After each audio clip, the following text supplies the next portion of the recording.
So we're looking at how can I find dates for my tracking stock assignment that happened several days ago.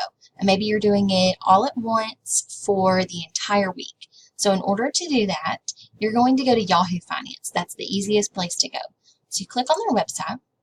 We're actually going to just do Dillard's.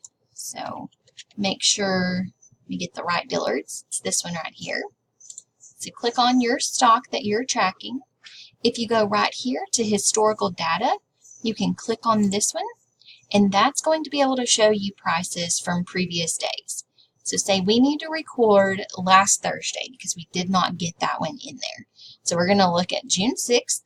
We're going to look at the closing date right here because that's the column that we're focusing on as what did they end with. We'll have that number. We have it also from Friday, and then we'll be able to track that for the rest of the week through this one site. So that's the easiest way to do it, and you'll type that right into your chart. Let me know if you have questions.